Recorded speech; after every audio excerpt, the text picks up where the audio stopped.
Bonjour, bonjour, ici Christine Vicky. Je voudrais vous partager aujourd'hui 3 trucs pour que votre couple sorte grandi du confinement. Depuis quelque temps, nous vivons 24 heures sur 24 sous le même toit avec notre conjoint. Et je ne sais pas si vous avez remarqué, en tout cas c'est le cas chez moi, mais tout d'un coup, les petits ou les grands dysfonctionnements de notre couple sont mis en lumière. En effet, on n'a plus de distractions, de soirées copains, de réunions pour les éviter ou faire l'autruche. Et donc, nous pouvons les regarder en face. Et c'est donc une merveilleuse opportunité pour choisir ce que nous avons envie d'en faire. Et donc une merveilleuse opportunité d'apporter un élan de renouveau dans notre couple. J'ai envie aujourd'hui de vous partager 3 trucs qui pourraient peut-être grandement vous aider. Le tout premier truc, c'est de faire attention, attention, attention au jeu du qui a tort, qui a raison. Je suis l'auteur du livre J'arrête de râler. Et quand j'ai moi-même décidé d'arrêter de râler, j'ai pu faire le constat, en toute humilité, que je passais mon temps à pointer du doigt les coupables. Ce que j'ai surtout compris, c'est qu'un coupable n'a jamais envie de coopérer.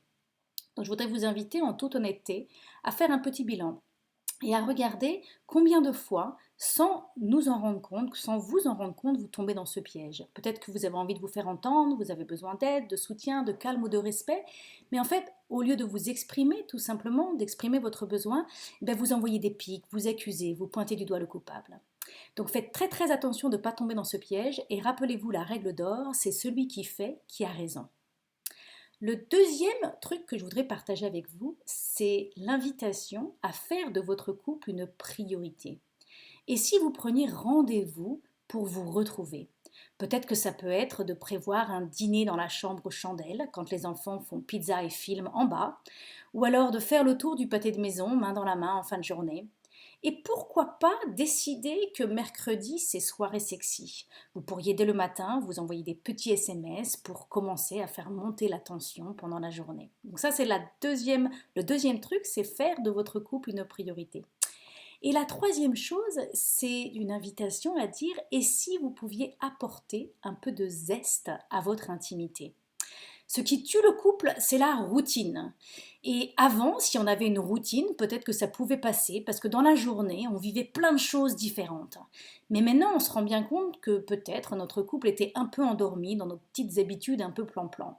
Et donc là, dans ce confinement, je voudrais vous inviter à en profiter pour changer les choses. Et les changer même souvent. Essayez plein de nouvelles choses. Une idée, ça serait de commencer par créer un espace qui donne envie d'intimité. Est-ce que votre chambre est en bazar avec un panier de linge à ranger qui traîne et plein de photos de vos enfants autour du lit? Et si vous osiez transformer votre chambre en temple sacré? Peut-être que vous pourriez dédier un coffre ou un tiroir avec tout un petit matériel qui vous donne envie de vous retrouver. Ça peut être un dessus de lit qui vous inspire particulièrement, des bougies, un tapis tout doux, un écouteur de musique, des jeux, des tissus, des déguisements, ce que vous voulez, il n'y a pas de limite en termes d'imagination. Et puis surtout, changez, changez, changez. À chaque fois, essayez au moins une chose nouvelle quand vous vous retrouvez. Le confinement est une invitation pour voir ce qu'on ne voyait pas avant. Une invitation à ne plus ignorer les zones de notre vie où nous nous sommes endormis. Une occasion formidable de reprendre les choses en main et d'en ressortir grandi. Et si ce confinement était la meilleure chose qui aurait pu arriver à votre couple?